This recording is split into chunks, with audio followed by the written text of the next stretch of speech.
Everyone, and welcome to the March 17th, 2025 regular meeting of the Board of School Districts of Lower Merion. The meeting is also being streamed Zoom webinar, live streamed, and is being video recorded for sound and public broadcast. All participants coming into this room online and at the mic, please just know that if you're here, there's a certain period of time that we'll have later on in the meeting for public comment. If you'd like to make public comment and you're in the room, there's a sign-up sheet right over by the TV on the second half of the room. So that will come later. You have 3 minutes for public comment. If you are online, joining us online, the chat feature will open. You'll have 10 minutes to insert your public comment, and they'll be read. Please try again to gauge a 3-minute comment as well.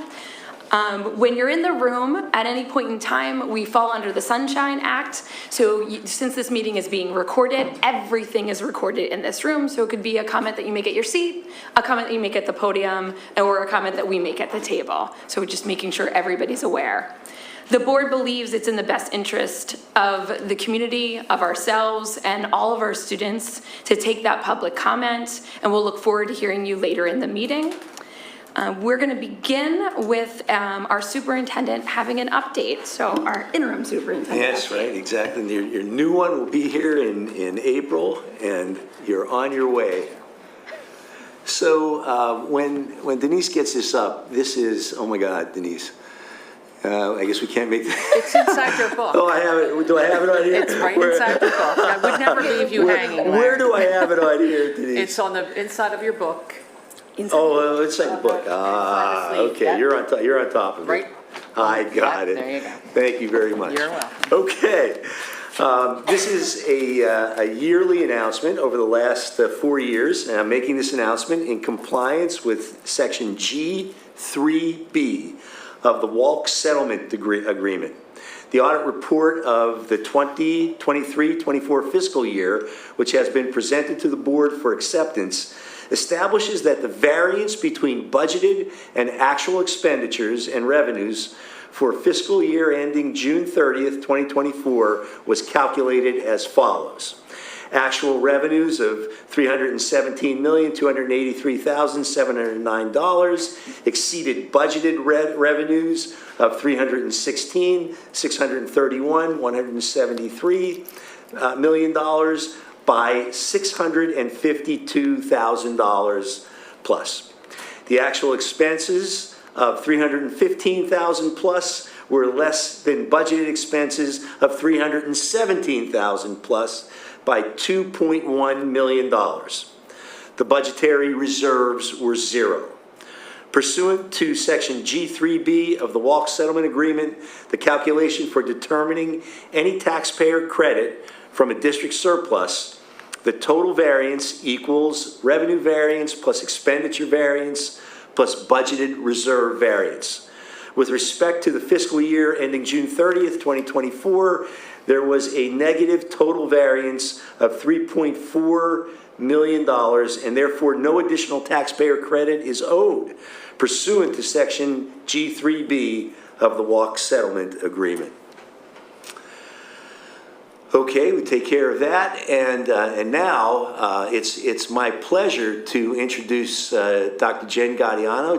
Dr. Gaudiano had spoken at our Curriculum Council meeting, and she gave a presentation, an update on our full-day kindergarten program, first year of the new kindergarten program, and we'll get Jen to redo that update for us now. Jen? All right. Gadioso. Okay. It's a hard one. So good evening, everyone. Happy to be here and happy to share an update on our year one implementation of full-day kindergarten. So for those of you that don't know, this was a long journey toward implementation with a lot of stakeholder input, community input, a lot of board support, and we were excited to start this year. offering full-day kindergarten to our youngest learners. So tonight I'm just going to give you an update on the implementation, a little mid-year refresh on the program goals, some of the mid-year feedback, some technology integration. That was a question that had emerged. Additionally, teacher needs, how we've been working with teachers to support them in year one. Also, how we're evaluating. We also presented this at the curriculum committee of the board, which is recorded and still on the website. So first, our commitment to full-day kindergarten. I want to thank everyone in this room for their support and all the excitement around getting ready for this. We had a lot of community conversation about the benefits of full-day kindergarten, the research gains that can be achieved, and what we were looking forward to offering to our students. Research shows greater reading and math achievement gains in students in half-day programs, helps full-day kindergarten can help narrow achievement gaps in primary grades. In research, we were finding higher reading and math scores, benefits of increased instructional time, social emotional learning benefits, integrated learning experiences, lots of great things that we wanted to provide for our students as well. As we undertook the planning for full-day kindergarten, part of our initial challenge was anticipating how many students we would have enrolling, and we started with projections that came from MCPC as part of a study. And you can see here, this is the data that was shared in September. And the MCPC study is the one in gray. And then you can see what our actual section numbers were. The places where you see red are where we were a little off from our anticipated numbers. However, where we went up in one section, we went down in another and ended up pretty where we had expected to be, which was terrific. This is an update on where we are since then. So the increases since September are in parentheses. So you can see we've gone up in a couple places, some more than others. Gladwin, Marion had slightly larger increases than the others, which might have had about, just a couple of students, but we have a +5 and a +4 in a couple places, but still largely in the ballpark of where we were anticipating during planning. So program and action, these are a couple of things that many of you have seen repeatedly because as we were planning our implementation, the various iterations were shared with the board and with the community. So sample school days, and these were on the website to be shared with parents. One of the things that the committee from the beginning was really excited to offer and try to design for our students was play-based learning. And we did a lot of research, site visits, interviews, and work to envision what that could look like. So as we developed the plan, articulation of instructional minutes through the day was something that the team worked on. What we really committed to is not trying to overload the program, but really do what we were already doing with our strong core program in literacy and math, but making more time for the purposeful play, making more time for specials. Previously, students only had library and physical education, so we added additional specials. Also adding WIN time, which is what I need time, an intervention block or extension enrichment block for students that is available to students in higher grades that would be available for kindergartners with this new schedule. And fine motor skills and activities was something when we went to visit, one of our site visits, Radnor. They had fine motor stations and the team was really excited about the possibilities there. So this is just a glimpse of some of the differences in what we're offering compared to when we had the half-day program and what the day unfolds, what it looks like unfolding. So moving into subject areas, science, we have more time for science with the full-day program. We also are working to integrate a lot of the play into the science into the play block of time. Also working to align to the new PA Steel standards, so where we tried not to change too much of our core program, there were some things that were inevitable, like the move to the PA Steel standards. Humanities, social studies, civics, and our English language arts comprise the humanities. Some of the themes strong foundation in literacy, and I'll show you in a minute what comprises the literacy block. But additionally, when we're talking about community and social studies and civics with our youngest learners, we're talking about being in community, what does good citizenship look like, and really working on all those social emotional skills as well. In our math program, we stayed with our investigations program, and our teachers are reporting that they are feeling less rushed, which is really something that they've been excited about. Literacy program, Dr. Martin Patone did a presentation last week on our foundations, which is a foundational phonics program. We also have other elements that make up a structured literacy block that focus on phonemic awareness, fluency, comprehension, vocabulary, phonics. There is more information about this on the website as well. One of the things that I wanted to emphasize, we had our fabulous teachers who were helping to present and talk about the program in Monday night's presentation. A couple questions came up about some of the details, so we've added this slide since then, just for some additional information. The program is based on kindergarten standards. So the resources we're using, the instruction, it's all aligned to the standards. The reporting out on student performance is aligned to the kindergarten standards, and those standards are in our standards-based report card, which is on the website. One of the questions that came up was with this extra time, might students go beyond that? And similar to anything that happens in learning, where students are working on something new, teachers are planning for what do students need to know and be able to do, what are we going to do if they struggle, what will we do if they already know that. So that's already embedded in the way that teachers plan to meet students where they are. So the play-based learning was a really important element of the team's work. We had a purposeful play book study that we used to define purposeful play within the district so that we were working from the same understandings. And the idea of integrating play was it was another mode of learning. Cognitive academic growth could be supported, social emotional learning could also be supported, as could working toward the K-learning standards. Some of what the research into play-based learning was sharing was the gains in social emotional learning and cognitive and academic growth.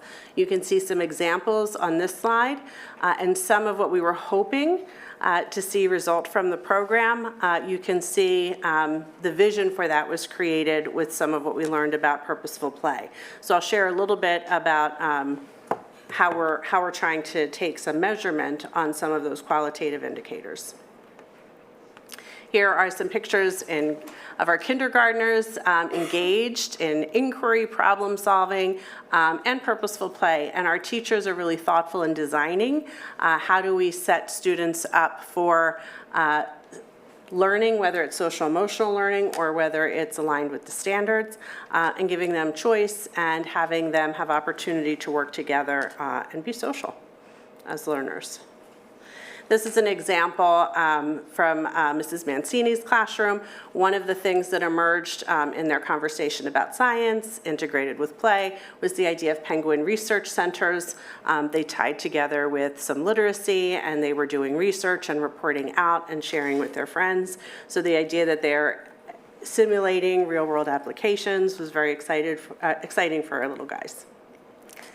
A couple questions that came up because as most people know, and if not, I will share, we have one-to-one devices in the district, including for our kindergartners. They have iPads, and some questions came up about, are they accessible? Do the kids just sort of have free use of them and a lot of free choice? And the answer to that is in the same way that teachers are architects of the learning that happens with play. They're also really, really thoughtful about integration of screen time. They know the guidelines with youngest learners, really trying to limit screen time. And the places that they are using it tend to be in ways that help students access their learning, that differentiate. So they might use it in centers. One of the richest ways that the teachers describe use is for voiced over individualized lessons, so that when the teachers are working with one group of students, a student may have some prompting, some personalized coaching that the teacher has pre-designed and is recorded for them so that they can be more independent. So really leveraging access to activities and resources as students grow in independence and practice, but they're really thoughtful and careful about the amount of screen time, and we do take opportunities to remind, to discuss, and to have those conversations with the team.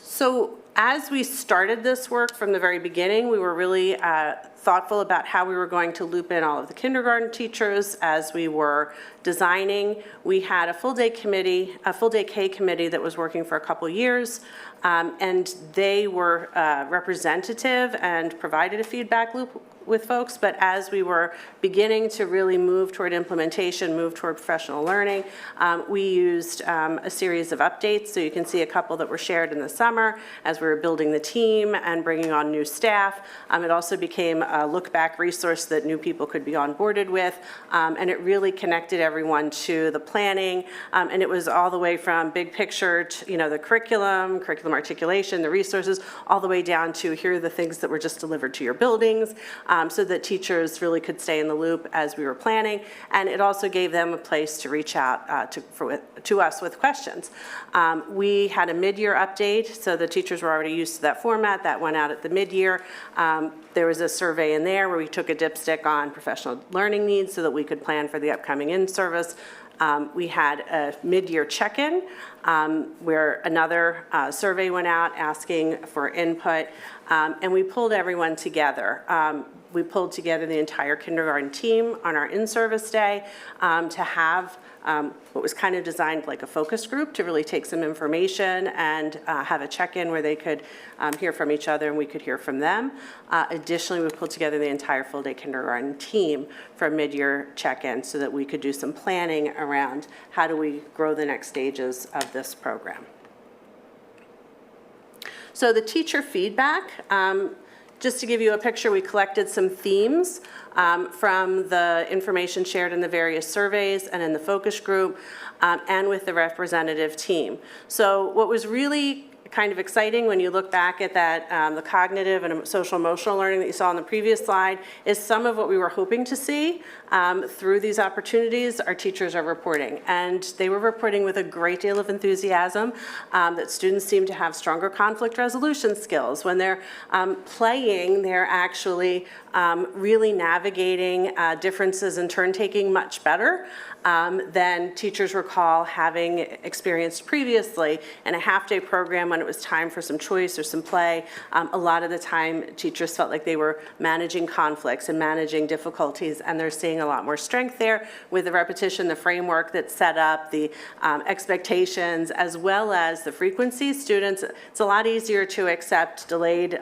gratification when you know you can get a turn tomorrow.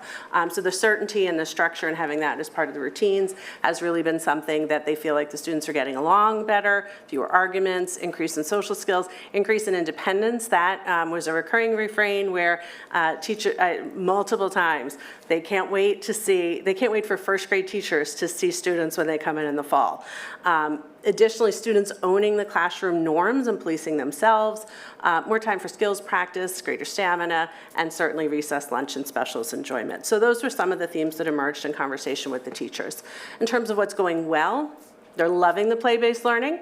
However, recognizing still year one, a learning year, and there's more that we can grow and get better at. More time for literacy, math, and writing, and while we may not have added a lot to the block of time that was given, not having to rush, and letting that time really kind of live in a way that if you needed to adjust a little bit, teachers have that autonomy, the day is longer. So they're feeling more relaxed, less rushed, more opportunities for exploration and extension, those natural, continuing conversations about learning. Social and emotional needs are able to be addressed more in depth. So they really felt like they could teach into what students needed to feel comfortable and be successful. And additionally, greater routine and consistency and able to meet individual needs. Works in progress are things that we are not surprised by because we're in year one. trying to become more interdisciplinary instead of just blocks of time, as curriculum articulation shows. So how do we, and I love how this was worded, growing into how best to implement the interdisciplinary and content curriculum. So as PA Steels is new, and we're learning the PA Steels, how best to implement that and integrate that. So, you know, learning year, and they're loving it, but still feeling like, you know, it's our first year. They would love to collaborate more, and some are still calibrating expectations to stages of development. We had a lot of people who changed grade levels. So having those conversations is really important for folks, really talking about anchor tasks and what should success look like when we're looking at standards performance. Teachers wanting to collaborate more is something that we are working to support them with. So before I leave that, one of the things that we've talked about is trying to make sure that we wanted them to build a sense of community as a grade level PLC team or professional learning community team in their own building at the start of the year, because remember we had so many people move and new folks coming on board. They needed to become coherent as grade level teams in their own spaces. So now we're really trying to build more cross-building partnerships and collaboration, which is going to be exciting this spring. So measuring growth, this is a slide that you may have seen multiple times as we've shared program planning. These are measures that are already in place over the years, and continuing to use them makes sense for us to continue to look at how students are doing. I'm going to give you just a little bit of a glimpse of some of them, knowing we're, you know, not all the way through the year yet. However, just to give you a sense of what that looks like. So in terms of a summary of that mid-year growth, we saw a slight increase in our overall DIBELS scores. DIBELS is a universal screening tool in foundational literacy skills. Slight increase compared to performance in prior years that we weren't terribly surprised by, because we didn't really expand the language arts block. So they're right where they've been, a little bit of an increase. What was very interesting was the subtest growth within that. There was some incremental growth compared to the prior years that was kind of exciting and raised question marks for us that, you know, we want to know and do more of that. Greatest increase was in the subtest of nonsense word fluency and word accuracy and words recoded correctly, those subtests. So trying to look at that and understand the why of that growth so that we can make sure we continue to focus in those areas. Increase in students demonstrating proficiency in reading and math on the curriculum measures, and an increase in students demonstrating advanced performance in reading, writing, and math on curriculum-based measures so far.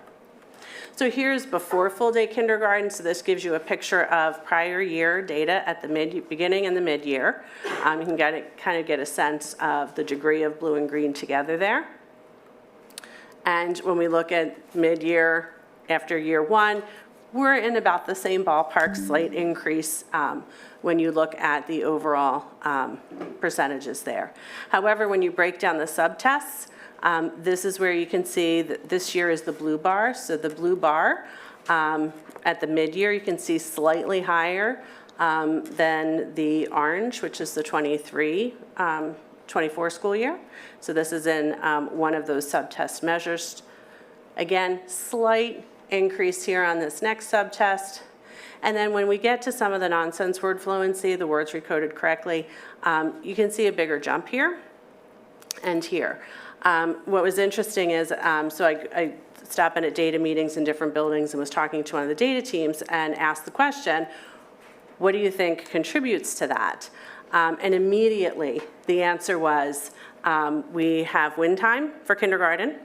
And they could immediately name a bunch of things that were happening because of the full day, trying to have push-in support for students. The students were more available through the day, so there was more opportunity to do what they called a full court press. So when they were looking at where students are with like letter name and letter sound at the mid-year, they were able to really target and focus getting supports where needed and didn't have to fight the schedule in the half day. So it was interesting. We saw this and thought we didn't change a whole lot programmatically, so what was the why? And right away they had a bunch of things that they could say, well, we're doing this now, we can do this now. Running records, you can see here increase in the blue and the green.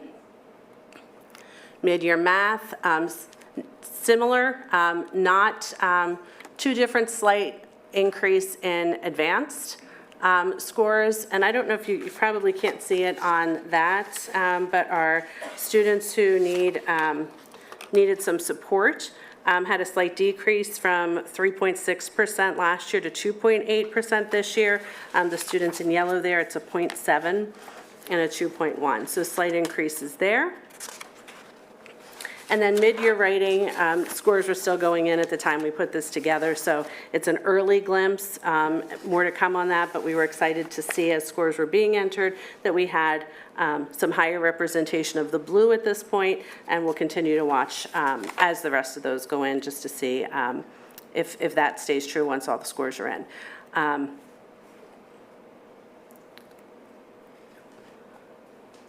Okay. So in terms of teacher support and learning, to focus on some of the growth areas, the things that are coming up, we are already shared cross-building PLC opportunities are going to be really important. Teachers have had some really great ideas about virtual resource banks, some of which we started before the year took off, and then once the year took off, they just needed to get their feet under them. So that looking back at, oh, this would be great to do, we're revisiting sort of those virtual sharing networks they'd like to have happen. Walkthroughs and supervisory support, it's easy to think we're talking about administrators or supervisors there, but they would love to see each other's classrooms in action, so the degree to which we can have that happen. And also instructional rounds and coaching cycles. We have our tech integrators and some of our ISTs have gone for coaching training, so even having some supportive coaching for the new teachers. We have a lot of folks who are new to teaching, so having some of that coaching in opportunity is part of what we'll be planning. So happy to share, and we look forward to continuing as we go through. Oh, one thing I forgot to mention, the themes that emerged in some of the qualitative information we collected. What we're going to do with those is take those and then some of the look-fors from the research and give those to teachers as a Likert scale. Because, you know, sometimes in a focus group you have a lot of voices, all, you know, who might be talking, but really like how widespread are people really feeling like they're getting along is you know, so much better. Their conflict resolution skills seem really strong.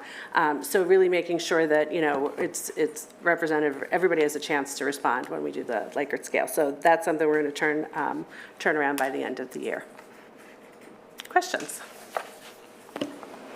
Questions? I think there was a lot of us at the curriculum meeting when you presented this before.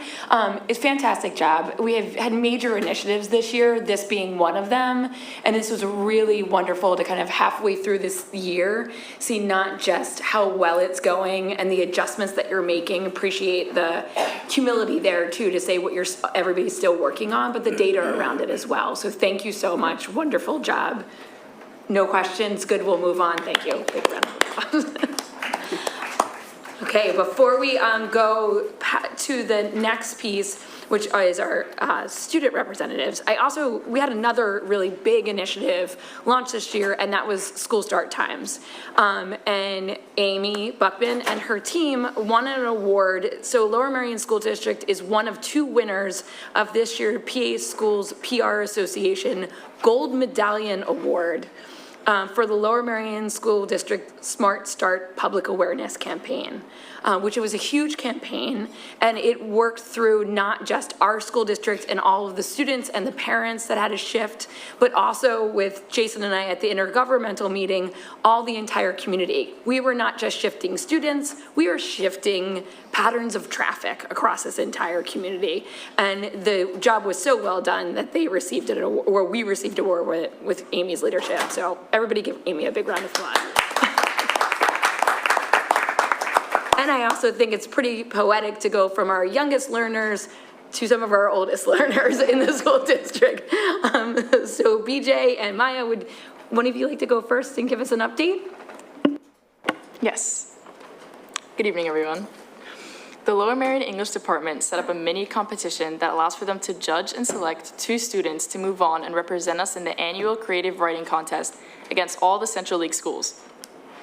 The Black Student Unions of Harriton and Lower Merion High Schools recently hosted their annual Shades of Black Showcase, a vibrant celebration of Black History Month that brought students, staff, families, and friends together with an evening of art, entertainment, and education.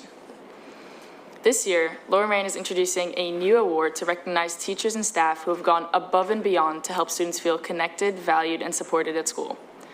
Lower Merion High School students and families have the opportunity to nominate a teacher or staff member who has made a meaningful impact for the You Matter Award. The winners will be announced in May. Lower Merion High School's annual Career Symposium for 2025 is coming up in May. The symposium gives 9th, 10th, and 11th grade students an opportunity to learn firsthand about career options that await for them after high school, along with the varied pathways that can get them there. We're looking for volunteers, so if you're able to, please do sign up. Spring sports are off to a great start as teams settle into their schedules and gain momentum in their seasonal games. Huge congratulations are in order for the Aces basketball team, who had an outstanding season, earning a spot in the state tournament. Though their journey came to an unfortunate end, their hard work and dedication were impressive. Congrats to wrestlers Tamira Griffin, Keegan Daly, Reese Bowman, and Charlie Welgs, who competed at districts and all qualified for regionals. To the Lower Merion swimmers who competed at districts and continue to advance to states. And to our student athletes competing in indoor track who not only qualified for states, but also advanced to nationals, where they competed at the New Balance indoor track meet. The Lower Merion Jazz Fest took place on March 7th. Last week, the Lower Merion robotics team, Dogma, competed in their first event of the season at the Seneca District Competition, where they achieved an impressive 4th place finish. In addition to their performance on the field, the Dogma team demonstrated their commitment to community impact by providing free menstrual products at the Seneca District event in support of menstrual equity. The Lower Merion mock trial team has officially won the regional competition unanimously for the 3rd consecutive year. This month, they'll advance to the state competition in Harrisburg. Lower Merion's 2nd annual Mini-thon will take place on Friday, March 28th. This event is a fundraiser for the 4 Diamonds Foundation, which supports the fight against childhood cancer. As an added incentive, Lower Merion is offering students the chance to win a parking pass for the remainder of the school year. The students who raise the most money for Mini-thon through the donor drive platform will receive this exclusive reward. And last but not least, Parents' Night Out is back, offering a perfect opportunity for both parents and kids to enjoy the evening. Parents can enjoy their night out by dropping their children off at LM, where student volunteers will provide a fun-filled night with supervised activities and entertainment. All proceeds from the event will support the LM classes of 2025 through 2028. Thank you.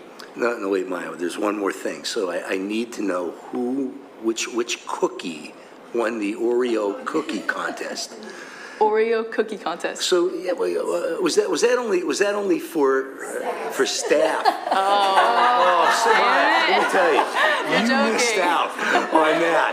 Where's ours? You missed out on that. So they had Oreo cookies, and the staff got to taste them. And I need to talk to Principal Mike. I mean, I need to know too now. That's right. You make sure you tell them that the superintendent next said it should be for students too. I have a quick question. Can you repeat the date for Parents' Night Out? I don't know if that was in there. Yes, Thank of you. course. Pretty sure it was. Parents' Night Out is one of the best things. I love it. It is a great service, and I will happily give you and your classmates my money to hang out with my kids. Amazing. Will be happening. April 5th. Yeah, it is April 5th. It's on your calendar? Yes, it is definitely on my Marked. calendar. Yes. On the website. Thank you. 5:30 to 9. Thank you so much. PJ?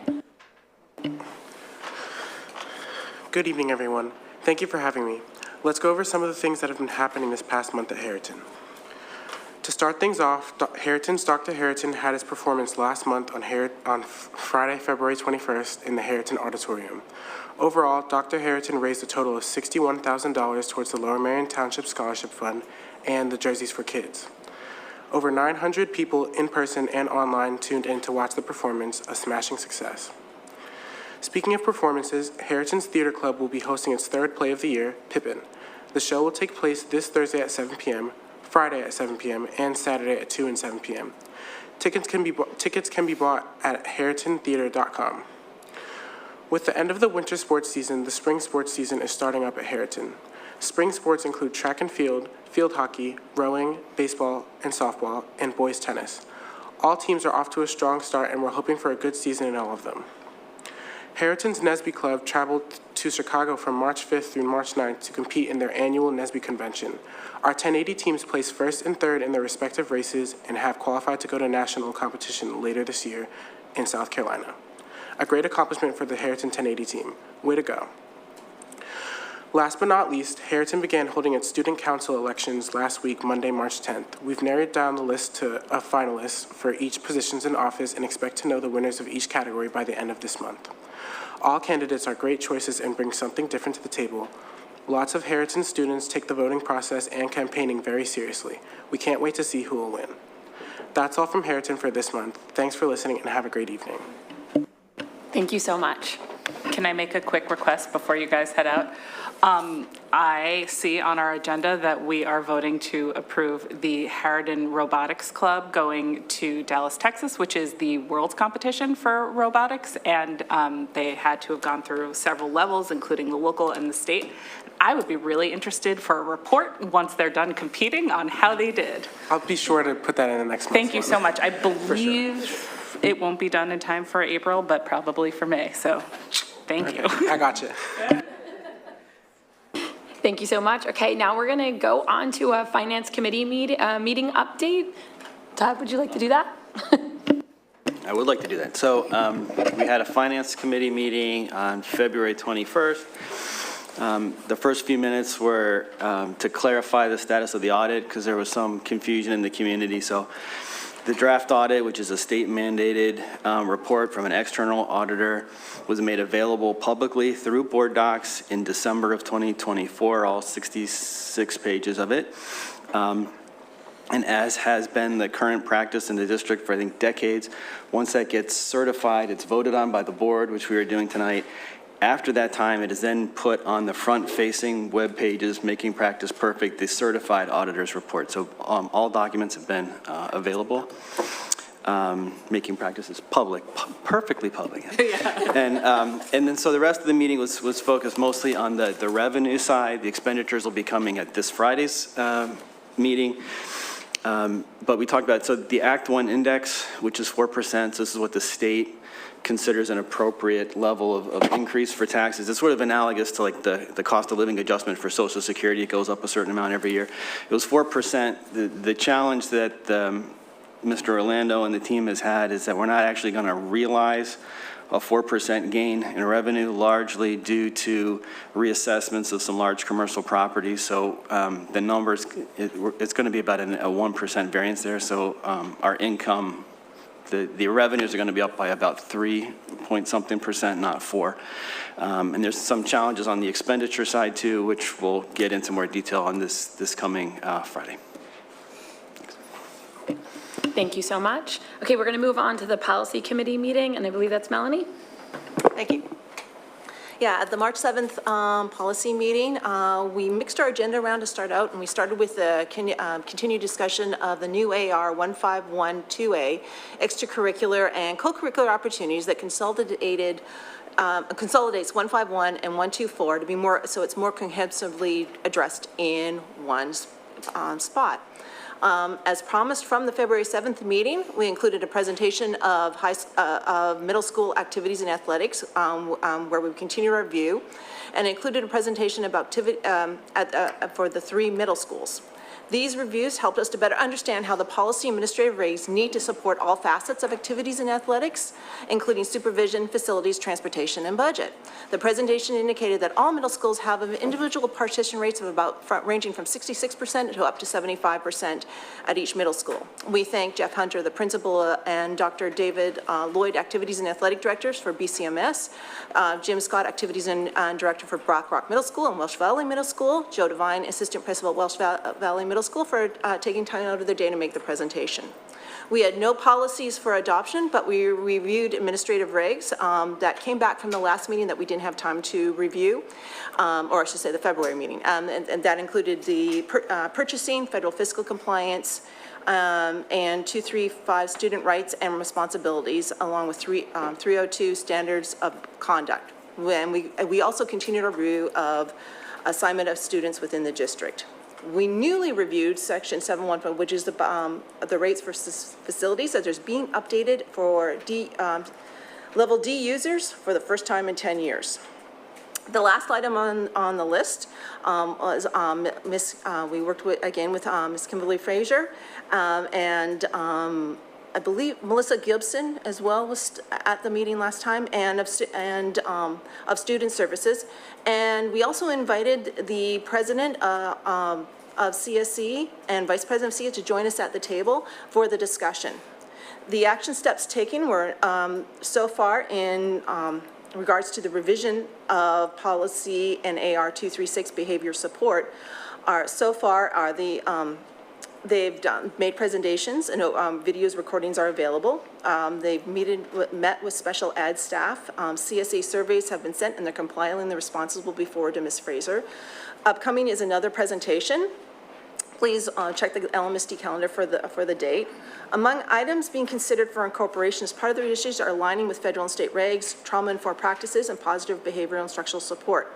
And they'll be continuing with this discussion at our next policy meeting on April 11th at 2024, which is 9 a.m. in this boardroom.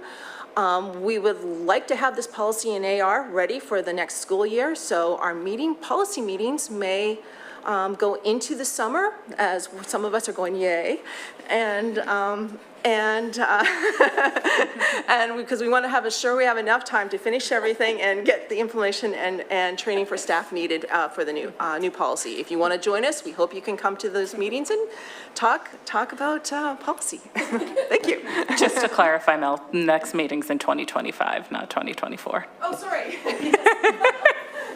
Years are moving too fast. And if you want to nerd out with policy, there's a lot of us there. You will fit right in. And next on to, we saw a curriculum update, but that wasn't all that happened in curriculum. Shannon, can you give us the rest of the curriculum update? Absolutely, I can. So we had a curriculum committee meeting on the 10th of this month. We had a few items. First, we discussed textbook purchases. We had two different physics textbooks, one for AP and one for honors. Honors? Two for AP, my apologies. And they were both 5-year licenses that were extended from 1-year licenses with no financial loss. That was well negotiated, go team. We also heard a presentation on, discussed the purchase of the Desmos math program for the 5-6 accelerated math and the grade 6 level. Those include the online license and the physical workbooks. There will be one more round of purchasing for Desmos to complete that integration for all of the grades. Scott, 7th and 8th grade for next year's purchase? Yes. Gosh, I'm on fire. Okay, we did those. Then we had a full day K update, which was fantastic. Kudos to you and your team, Dr. Gaudioso, and thank you to the fantastic kindergarten teachers who came and presented at that meeting as well, and gave us a little glimpse into their classroom. Then Dr. Martin Patone gave us a nice update on how Foundations is functioning. Foundations is one of our literacy programs that we use for grades K to 3, and it is aligned with the science of reading. It's well integrated into MTSS, and it's part of our structured literacy learning. We talked about the schedule day-to-day, how it's integrated, and long-term across the year in terms of units and how that would vary grade to grade, and what parents could expect to see home from their students and their classes. The next meeting of the curriculum committee of the board will be April 21st, 2025 at 7 p.m. in this room and on Zoom. See you there. Thank you very much. And for the last update, we have the facilities and purchasing committee meeting, and I believe it's back to you, Melanie. Hey, everybody, I'm back. At the March 13th Facilities and Purchasing meeting, we moved forward the list of bills. The purchasing report included the planned replacement of a boiler at Belmont Hills and updating the outdated auditorium and audiovisual systems at HHS or at Harriton and Lower Merion. That was planned, but here's the clicker that you don't really hear. Prices went down. Hear that? And it allowed it to move forward. The district congress included the list of textbooks that Shana went over for curriculum, but it also included one further thing, a renewal of an NY2, which is an online learning system for special ed students in K through 12, and which has shown it successfully supports reading. These were all renewals. We had an amendment to UKJ that was an update for the Cronus timekeeping contract, and some IT purchases that include a renewal for software support for classroom smartboards, and upgrading the switches that control the background of our district's data network, which included E-rates, 40% cash back. The next day's F&T Facilities and Purchasing meeting will be held at 9:30 a.m. on Thursday, April 24th, and or April 25, and that will be online. Thanks, Shana, for putting that voice in my head. Sorry. Okay, everyone, on to community comments section of our meeting agenda. At this time, we will hear public comment. If you would like to speak at tonight's meeting and have not signed up with Ms. LaPere, please do so now. For those of you joining us via the webinar, the chat feature will now open, and you will see a clock for 10 minutes appear on your screen. You can submit your comments and/or questions via the chat feature. Please be sure to begin with your full name and where you reside in the district in order for your comment to be shared. That's either at the podium or online, just general neighborhood and your full name. So Ms. LaPere, turn it over to you for any in-person comments. Yes, we do, and I'm sorry, but the writing's a little bit tight here. Jamie is up first. Thank you. Then we have Michelle Vessel, and then I think it's Yerlev. Can I just say one thing before you go? I know we've been talking about a lot of the performances, and I, along with some of the other board members, had the opportunity to see the Black Rock Middle School performance of Joseph in the Technicolor Dreamcoat, and it was incredible this past weekend. It's on repeat in my house now, the soundtrack, and the singing and dancing was fantastic. So just a shout out to them as well, in addition to the other performances that are going on. Sorry. No worries. Thank you guys for all the work you do here. My name is Jaime Garcia, and I live in Penn Valley. I am here as a parent of 2 interracial, multilingual, Jewish, Latino, Israeli children here in the district. I am deeply concerned by Luke Powell's remarks at last month's Lower Merion School District Board meeting, where he called Zionism a dangerous political ideology and rejected the IHRA definition of anti-Semitism. His statements misrepresent Zionism and undermine the fight against anti-Semitism at a time when it is on the rise. Zionism is not a dangerous political ideology. It comes from the word Zion, the word to describe Jerusalem, and the social structure of Zionism was the idea that the Jewish people living in the diaspora, although there's always been a presence of the Jewish people in their homeland, should have the right to return to Zion, and there should be a movement created to get them back. Within Zionism, there are people who are right-wing, left-wing, Jewish, non-Jewish, good and bad.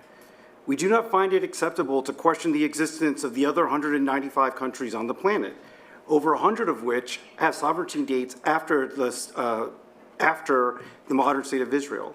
Of note, Zionism has never presumed to eliminate the right of a two-state solution.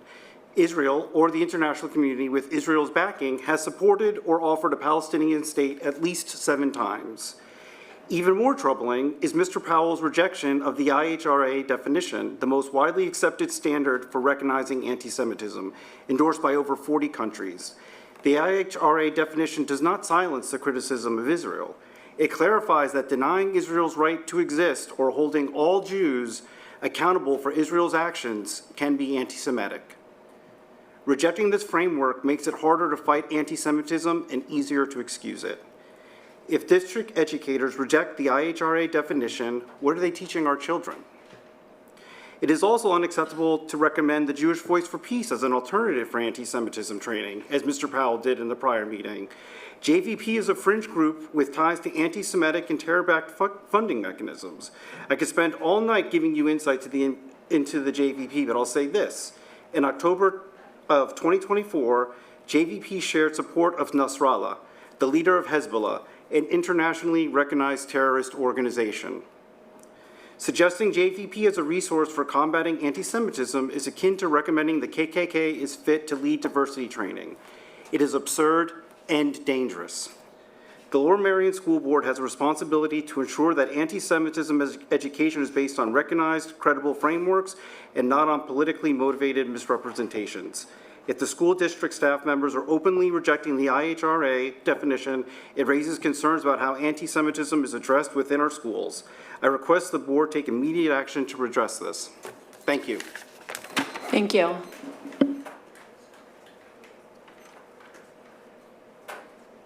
I'm sorry, Michelle Vessel?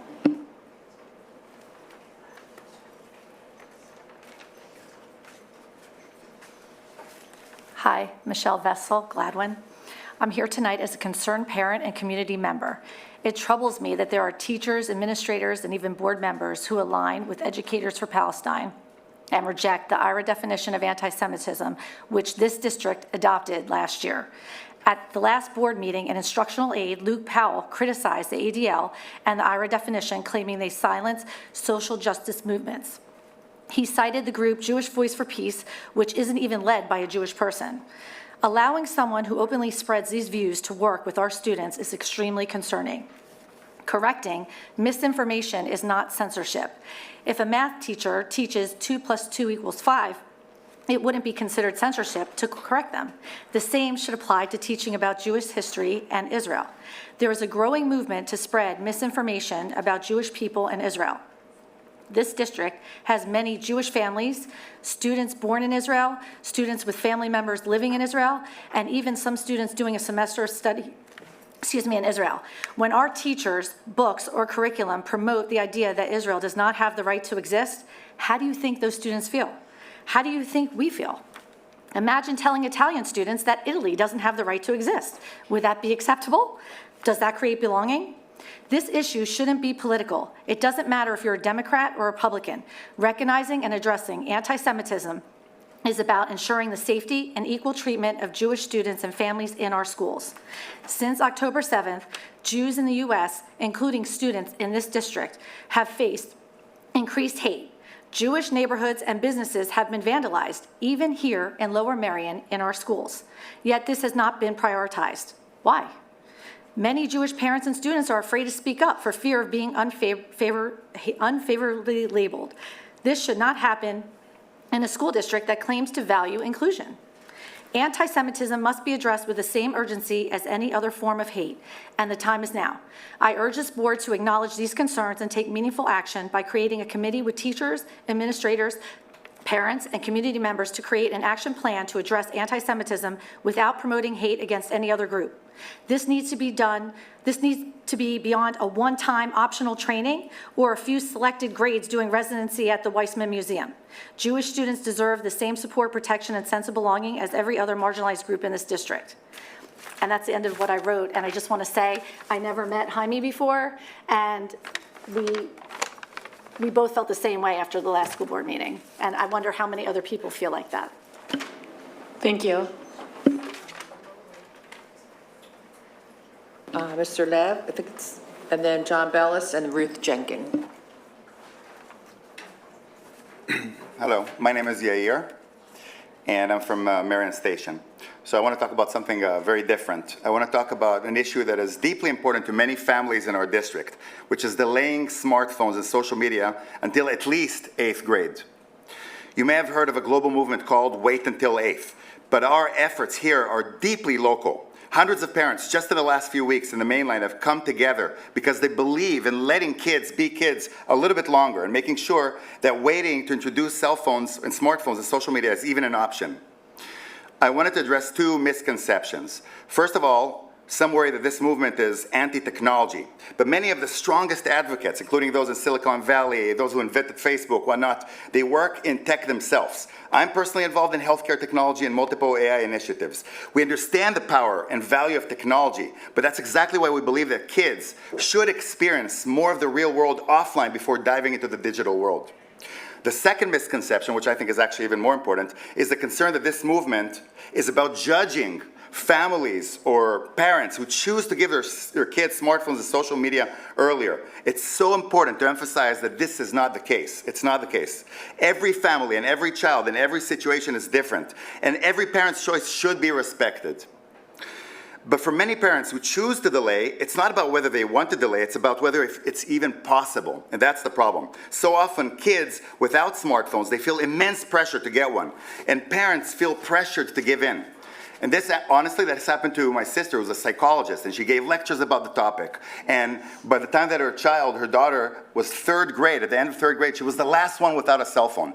And guess what happened on when fourth grade started? She had to give it in. And that's a problem that happens all the time.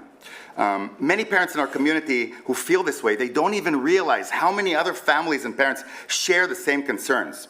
By uniting and working together, we can make waiting a more realistic choice for everyone.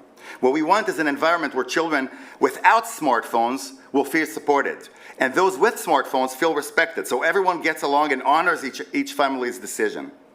This is a long-term effort, but we're already building a strong grassroots movement with hundreds of families who believe it's better to delay cell phones and smartphones and social media, and that it really is an option if we create a critical mass of parents in the schools, so our children are not the only ones without a cell phone. And now I'm addressing the board. At this time, the same time, we recognize the importance of partnering with district leadership, specifically the board and administration, all of you. And we know that many of you share the same concerns that we have about early smartphone use. That's why we are asking for your guidance. I don't have any specific request, just asking for your guidance and for your support and to collaborate with us in the coming future. Because the bottom line, we want you to be fully aware of this growing movement and to join us in creating a healthier, more balanced digital environment for our children. So thank you very much. Thank you. John Bellis, Ruth Jenkins, and then Alistair Browning. John Bellis, Wynwood. I have a second grader at Penn Wyn and a preschooler. I'm back. This is the third time since November that I've come to this podium to speak about Wait Until 8th, which is the pledge parents are signing nationwide to delay the smartphone and social media for their children till the end of 8th grade. The good news is that we've been growing quickly with approximately 300 elementary school parents in the district signing the pledge so far. We see similar numbers at neighboring Radnor and Haverford school districts. We recently started a WhatsApp chat and a Facebook group for parents who want to do more than just sign the pledge, and they've both gained hundreds of subscribers in just a matter of weeks. On March 26 at 8 p.m., we're hosting a Zoom webinar for anyone in the mainline community who wants to hear Dr. Beth Rosenwasser, a local expert, to discuss screen time issues with parents. Occasionally, we come across a parent who disagrees with the pledge or wrongly believes that it is an anti-technology pledge, which we do not argue with them. We do not argue with them. We respect everyone's parenting beliefs, and we're not trying to force a new rule on anyone who doesn't see it our way. What we are trying to do is simply make parents aware of this movement so that those who agree with it know they are not alone in delaying. We don't need every parent to sign the pledge, but we need to reach a critical mass so that the smartphone-free children don't feel they're the only ones in school without Snapchat or Instagram or TikTok. We have engaged with principals and HSA presidents across all 6 elementary schools about including our flyer in their weekly newsletters and setting up tables at school events. Nearly all of them are supportive, but many are afraid to promote it without the board's approval. Several principals and HSA presidents have told me directly that they must hear permission from the board or the ISC to simply include our flyer in their newsletters. My understanding is that this school board and the ISC are supportive, but that they don't officially endorse such things. So I feel at a loss. Is this just a miscommunication? Here we have a popular community-wide movement that is totally free, riskless, and voluntary. The leadership in this room seems to be in favor of it, but the staff in the schools is left wondering what the board's position is and therefore afraid to help spread the word. We are not asking for the board to endorse formally or to issue any directive for action. All we need is a simple statement that the school district employees won't get in trouble if they decide to help us. A simple statement that they are allowed to promote Wait Until 8 if they choose to, just like the dozens of other community programs that we see in the weekly newsletters. I respectfully ask the board to make a simple statement for the record tonight to assure the principals, HSA leaders, and teachers that no one will get in trouble for promoting this pledge.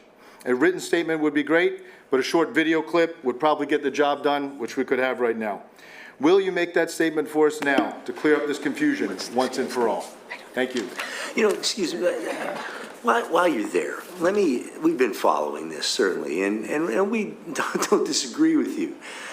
So what has the HSA leadership said to you? Because I know Ms. Buckman had said, look, all we need is, we need a vehicle also.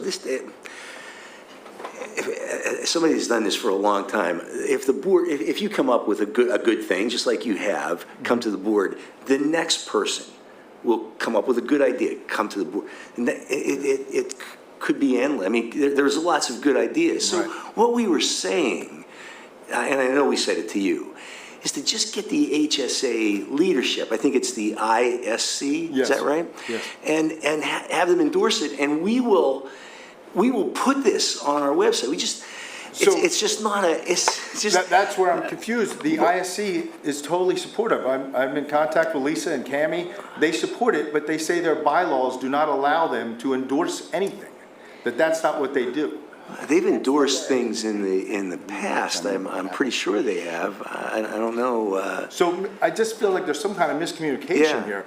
So why don't we circle back at the end of this? I hate that. My husband's going to be listening to this telling me I should never use that statement. Why don't we chat after this? Because I think it's just a communication clarity, and maybe it's the word endorse, and maybe it's just share. Well, that's what I'm trying to change and here. you guys We both don't said need that your really endorsement. clearly. We just need to have people not feel they're going to be in trouble. That's, and I think that's great. Great, we can figure it out. We'll get Amy and we'll all. Yep, we'll Can chat I at just the say end. one thing as an answer to what you said? A brief. Just in the last few days, in the last week, I've been trying to get our HSA and our school to support several things, including a webinar that is really entirely, it's not, it's just, it's a famous psychotherapist who deals with children, and we've been trying to promote this. HSA are blocking us. They don't want to talk to us on the phone. They're not responding to our emails. And there's also a Facebook group, HSA of the Kinwood Elementary, and they delete and they do not allow us. So there is a discrepancy here.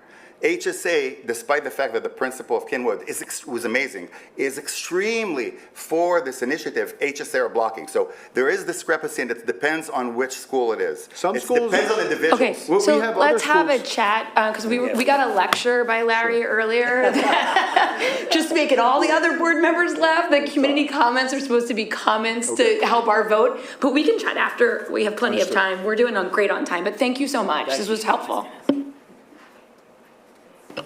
Ruth Jenkins? Yes. Ruth Jenkins, Wynwood.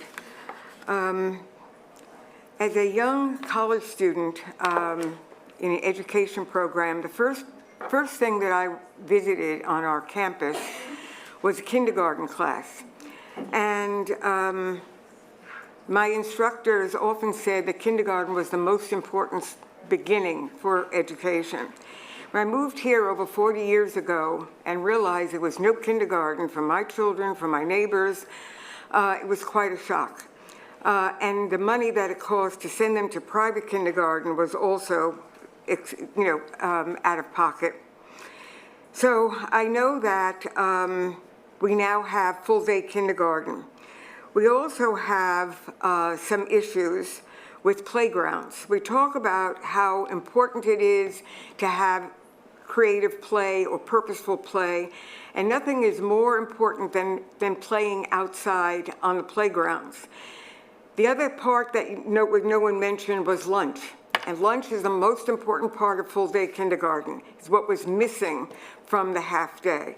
Lunch is where the children talk, where they talk about their food, where they talk about what they have, about their cultures, about what kind of, I remember bringing matzah sandwiches to school and having a whole explanation about why I have these sandwiches with me. And so I think that, that is another important part about this. I also wanted to mention the nonsense talk, which was the part of the presentation that showed growth. The nonsense talk is a really important part of education. It's where they're sounding out their words, where they're using their letters. So it was just kind of like, well, this is the only place that we're having some success. I also wanted to suggest that parents are more involved in terms of, are we kindergarten ready for the next group? Do they know their numbers? Do they know their colors? Can they write their name? Just make sure the parents are involved as well. And then there's one other thing I wanted to mention was summer school. over the summer, we can lose a lot of benefits from the full-day kindergarten. And if we could have a summer program for students where parents can drop them off, we could have a 1 month or a few weeks or a couple of days of the week, just so they don't lose that. I mean, I know as a teacher, September was like catch-up month. It's like everything that they learned last year, I had to refresh. So if we could not fall back, that would be something that we should think about. Thank you. Thank you so much. Alistair Browning?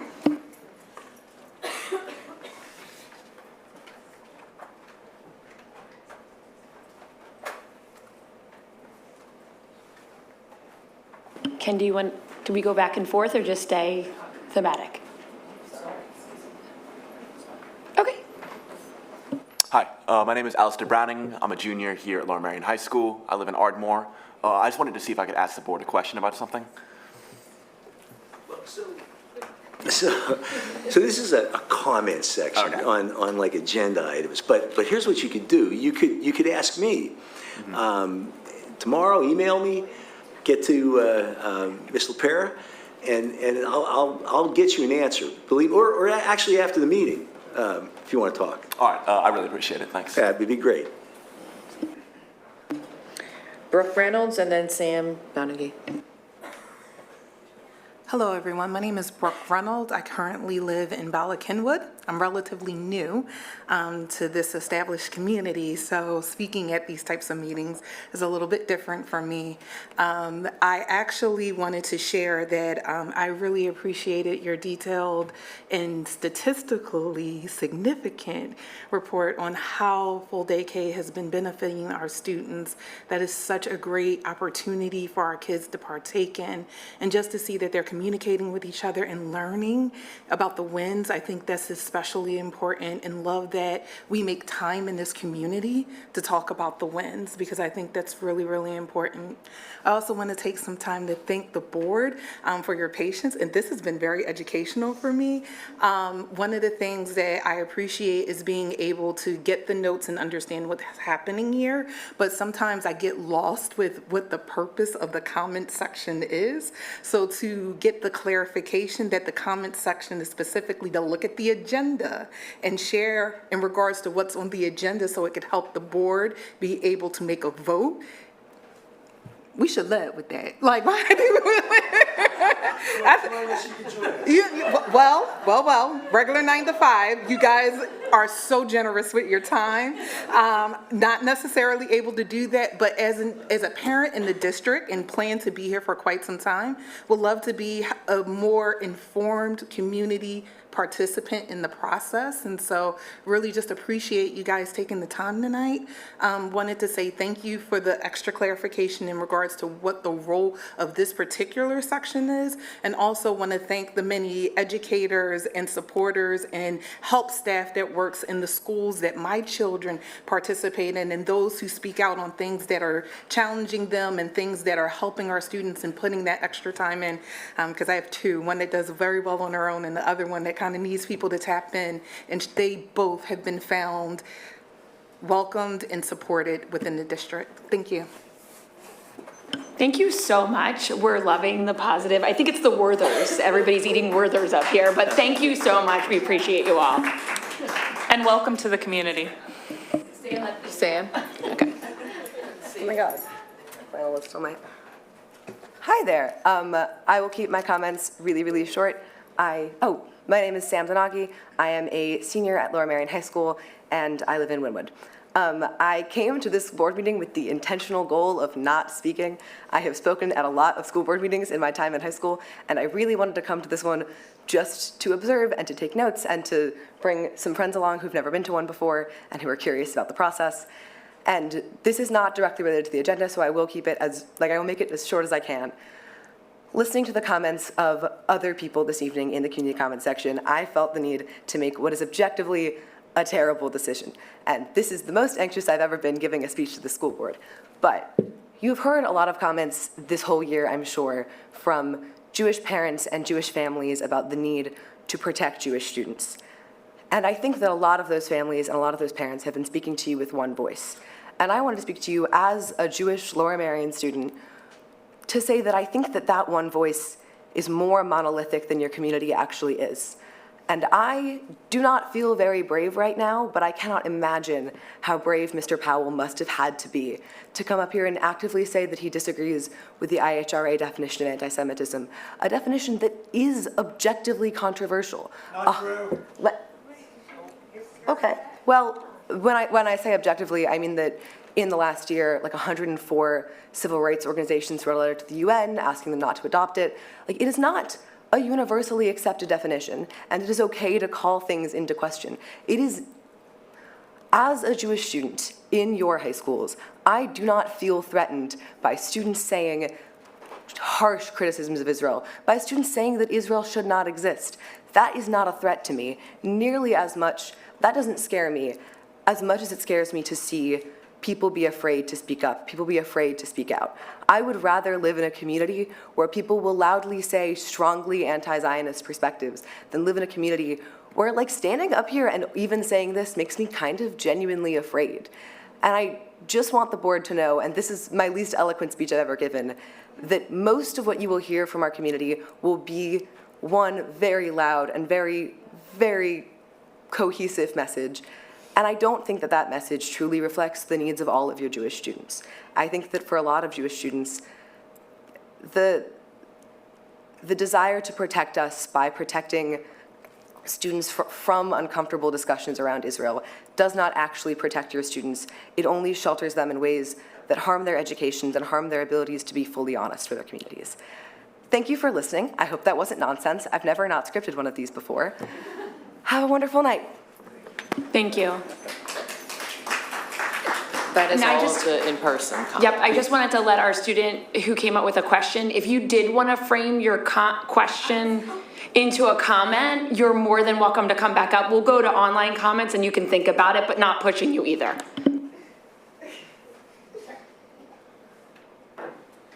I just realized, I know Alistair. Didn't you used to take piano lessons with Mr. Klein? I did. Yes, I said I know him. So, but you and my son were in the same piano lessons. Thanks for sharing. Now let's go to online comments. Never bringing candy again. There are 5 online comments. First one, Adine Nassim. I'll tell you, Nassim, at Ardmore, full-day kindergarten is great. I'm really happy to see it go through. My question is, why have we not expanded curriculum and time spent in the English department when our literacy levels are so low? Joanna Stone, Marion Station. Just wanted to say thank you to our school board for all they have accomplished in this school year. In light of the increasing division and incivility at the national level, I am hoping we can work to be human with each other even when we disagree. Although we are far from perfect, we have a really special community here, and I hope to protect that. Sana Garner, Ardmore. I am curious about the inclusive playground assessment. When will the board operations team enlist community feedback for the playground renovations? Janice Lipsitz, Marion Station. Congratulations on the success of full-day kindergarten implementation. How are you taking into account achievement gap measurements in full-day kindergarten? Also, how are you measuring the readiness and performance of full-day kindergarten teachers? Finally, I want to support the comments made by the gentleman, Jamie, who opened up in-person comments this evening regarding anti-Semitism and Zionism, ensuring factual and non-political credible resources are utilized in our curriculum and school environment. Also, when will the district be establishing goals and measures? Thank you. Final comment is Adrian Seltzer, Winmore. I do not understand the math of your important financial announcement. How does more income of $652,586 plus less expenses of $2,162,712, which adds up to $2,815,248 more revenue, so your numbers don't seem to add up to a negative $3,491,031.